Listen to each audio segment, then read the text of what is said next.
ping-pong ball. Ang patong-patong na mga bagay, naku, malaking trouble yan dito sa Minute to Win It. Sa challenge na ito, isang ping-pong ball ang nakapatong sa bibig ng soda bottle na nakadikit sa isang CD. Sa ilalim naman ito ay may nakadikit na isang cup. Mala ninja move sa bilis ang kailangan dito dahil dapat baliktarin ng player ang contraption at ma-shoot ang bola sa cup. Ang huling makakagawa ng challenge ang ma-eliminate.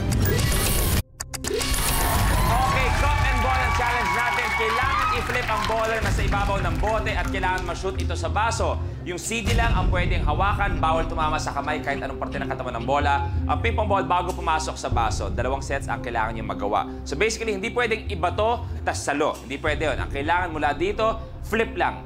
Yun ang kailangan magawa. 2 sets, kung sino hindi makagawa or huli makagawa, goodbye. Cup and ball, players, good luck. The game begins in 3, 2, 1. Go!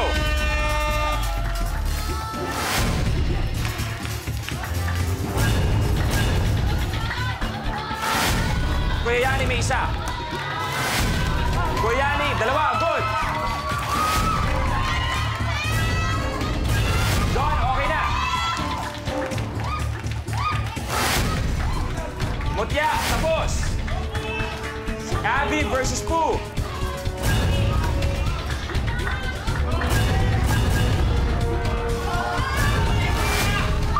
Okay, good. Tapos, tapos.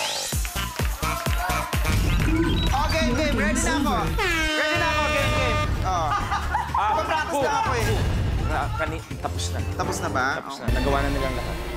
Naku, sayang.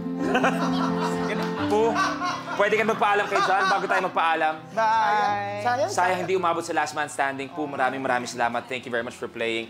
Thank you for being here sa Minute to Win It. Maraming salamat. Welcome po.